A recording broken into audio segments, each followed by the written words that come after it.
Hi friends, my name is Olivier and welcome to another edition of Minimal Monday, the Minimal Monday wrap-up number 75.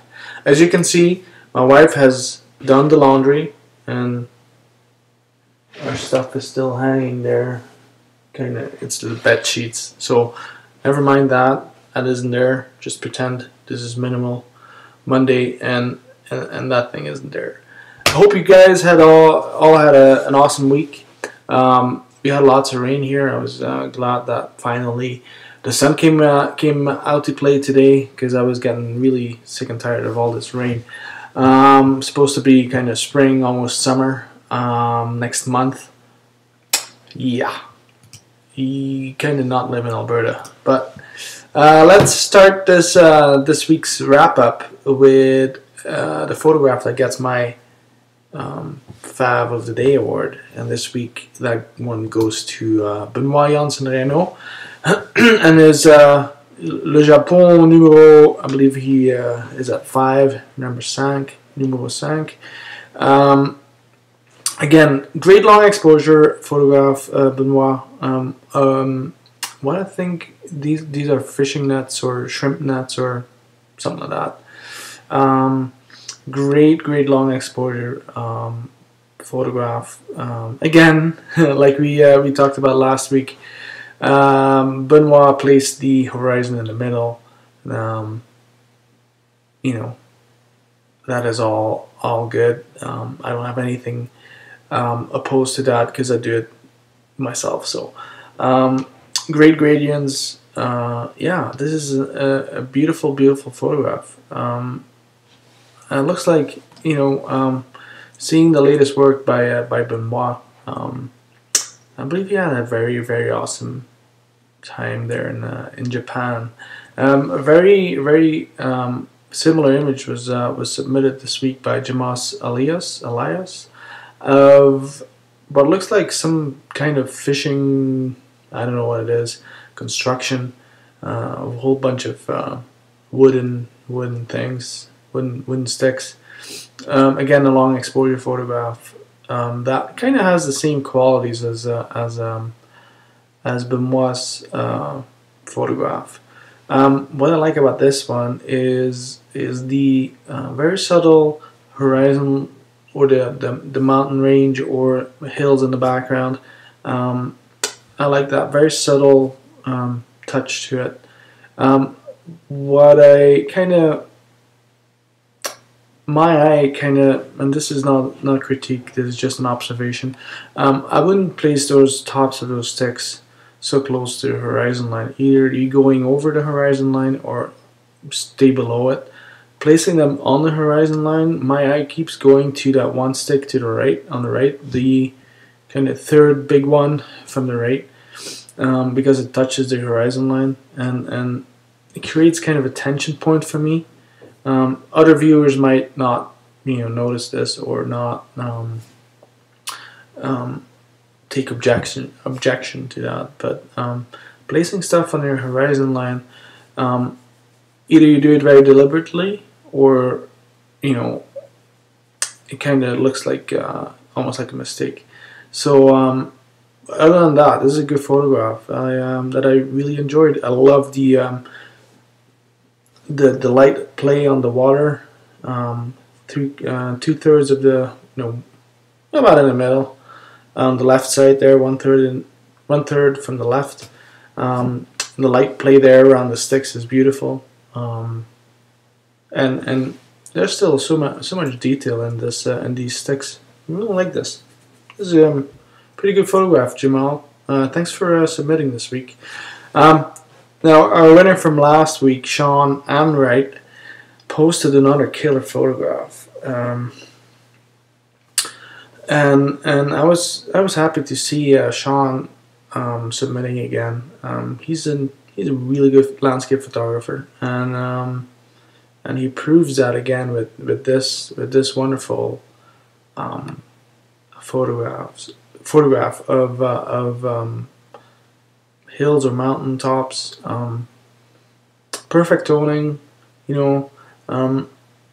the impression of light in this one is very big.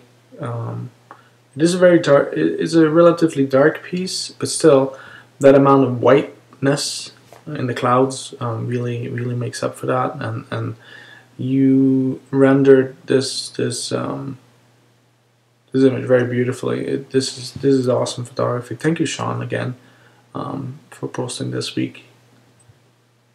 Here's something. Here's the thing. This is gonna be a slightly different Minimal Monday. We're used to, doing these wrap-ups where I showcase every almost black and white minimal photograph that was submitted. Now I'm gonna do it a little different this week. There's a few photographs in here that I'd like to share with you because they jumped out at me because they were different. And this first one I'd like to share is by David Orr. Photographing a scene like this, you can easily just simply go, I'm going to do a long exposure photograph and get an even smooth, water surface, and then whatever the fog is doing, let it go. And David went completely opposite to that, and just did a normal exposure of a breaking wave, and that simple wave that is breaking is placed perfectly on the rule of thirds, give or take. So it's not perfectly, but it's kind of well positioned in the square, and I kind of feel the loneliness or the cold wind almost. I feel that through this image. The foggy, windy, rainy day at the sea. That story or that emotion really gets communicated very well. Thanks, David, for again posting to my little theme. What about this one by Andy Lee? He called this, what was it, 19.11111 meters per second. I had to kind of calculate that, or do a little calculus on that. That's 70 kilometers an hour for those people that use kilometers an hour. I have no idea how much that is in miles, but Andy posted what looks like a, dare I say it, a iPhone photograph. I don't know, I don't like it. It's not perfectly sharp, but that's the thing. It's an impression of a snowy landscape. It's an impression. It's not, I don't know. I like this. I like the toning, the blue. This is shot out of a moving car. But I like the the colors of this. Even though it's not perfectly sharp, placing this on a wall in a color coordinated kind of environment where there's, and this is like interior design shit, excuse me, stuff, where all furniture is very minimal, and white walls, and then some blue accents, and this on the wall, a fairly large piece. That could be cool, modern, interior. Definitely an interesting photograph. Thank you again. But what about this one by John Dussault? I wanted to add this definitely to the theme, because I have an impression that a lot of people think that minimalism is something that the photographs that get submitted have to be almost perfect. Perfect in both a technical way as in a kind of compositional way, but sometimes the emotional aspect gets forgotten, because minimal photography often comes across as very almost dead, you know what I mean, very emotionless, because it's so well defined and it's so well so much effort got into the simplification of things that the emotion got left out. And this is just the opposite, I believe. John used the camera movement thing intended camera movement, ICM, on what looks like a heck of a sunrise or sunset over a lake or something. This is absolutely fantastic. This is, yeah, this is a really beautiful fine art, a large fine art piece in my opinion, that could be interpreted in many ways. Well done, John. Wonderful. This one really spoke to me too by this photograph by Deepak Ghosh. Kind of the same idea, but without the ICM. Great reflection, amazing colors, amazing sunrise or sunset, probably sunset, and then keeping the the mountains or the shoreline as silhouettes. That really gives this image power, the power that it deserves, definitely. Again, placing the horizon in the middle, when you have a reflection, usually works because it makes your brain kind of think of. I mean, you can get better reflection than this, but my brain goes like, what's up and what's down, right? Sometimes you get these perfect reflections where if you turn the image 180 degrees, you wouldn't see the difference, and I don't know if this is a long exposure or not. It might be, but nonetheless, this is an awesome photograph. Here's wow, we're doing color photography this week, so it seems. Here's another fiery sunset or sunrise by Michael Blythe, who I think is a first-time submitter. I'm kind of losing track after 75 wrap-ups here. I can only remember so many names, but same idea, long exposure photograph of a kind of a pier or a boat dock or something. Great sunset, beautiful colors, and photographing, during making a long exposure photograph during sunsets. It's pretty difficult to do because you only have one chance. If you do a 15-minute exposure of a sunset, and after the sunset, you kind of figure out that you have to like push the exposure 2 stops or pull it 2 stops in post. Yeah, you can begin again, but your light is gone, right? So I don't know if this is a kind of an effect of Google Plus compressing stuff, but there's a lot of noise in the bottom left corner that you might want to clean up a little bit. But other than that, this is an interesting image. Kind of goes against everything, doing the left turn, so to speak. It's kind of a little left heavy, but the white spot in the sky can make up for that. So yeah, good stuff. Very similar image, but we're going back to black and white. Long exposure lake photograph by Michael Salmila of, no idea what this is. Probably the same thing.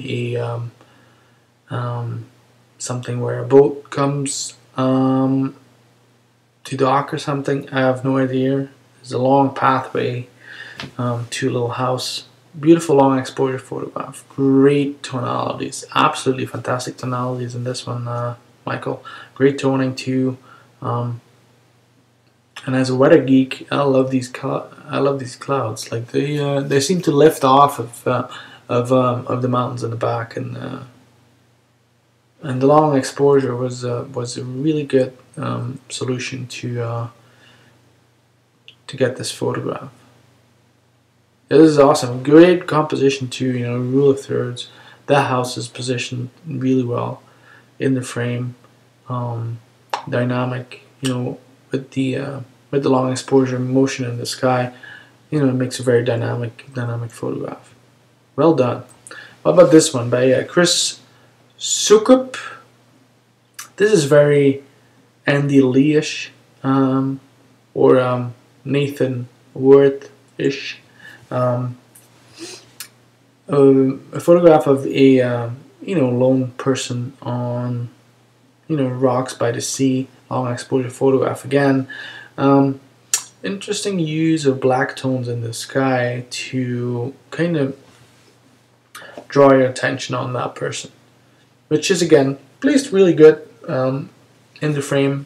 A little bit off center, you know, brings a little bit of tension in this, you know, two good triangles sticking in the frame. Yeah, this is nice. Very nice work. Thank you, Chris. I think you are first time submitter too. I'm not sure. How about this one by Stefan Barle? The more I look at this, the more I believe that he photographed a submarine and not a random rock in the fog. This, you know, and again, I mean, maybe this is not as minimal as it could have gotten.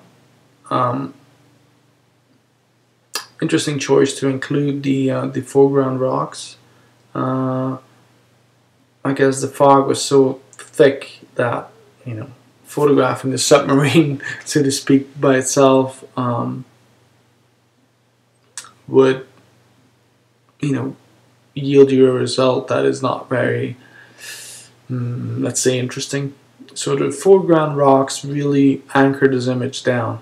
It's a little tight, maybe on the left side, but that shape is very intriguing. Like for me, it looks like a submarine totally. And I mean, everybody will see a submarine in this. This is not. This is a submarine, right? Yeah, this is. This is definitely a submarine. Again, a long exposure photograph, I believe. Let me see. Although, maybe, I don't know. Maybe it's not. Oh, wait a minute.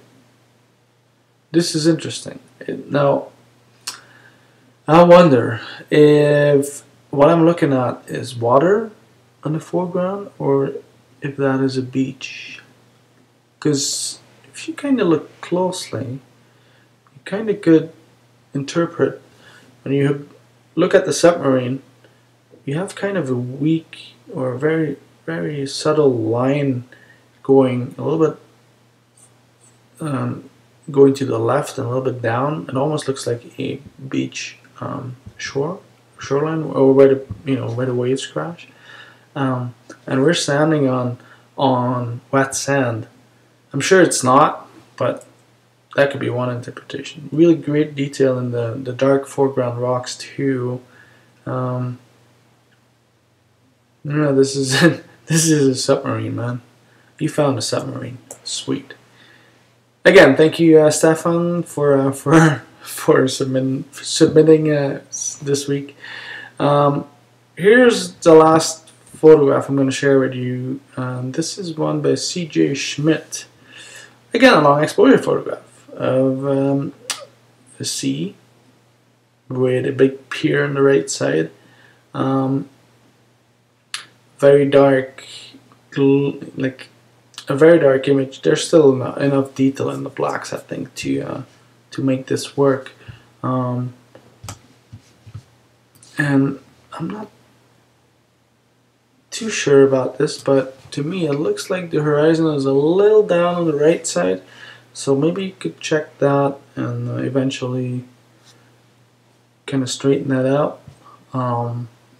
It's a very simple scene, like, and with lots of tension, placing that pier in the bottom right corner. For me, it kind of is a almost like a negative approach to I'm not saying that your image is bad. I'm saying it's a negative story you're trying to tell, I think. And I don't know what this is. This might be some kind of war relic even. But But again, good long exposure, simple sky, good gradient, interesting light. Yeah, well processed, really good stuff, CJ. Don't hesitate to explain what this is, because structures like this do intrigue me, and I wish I could photograph the sea a little bit more than I can do here in Alberta. But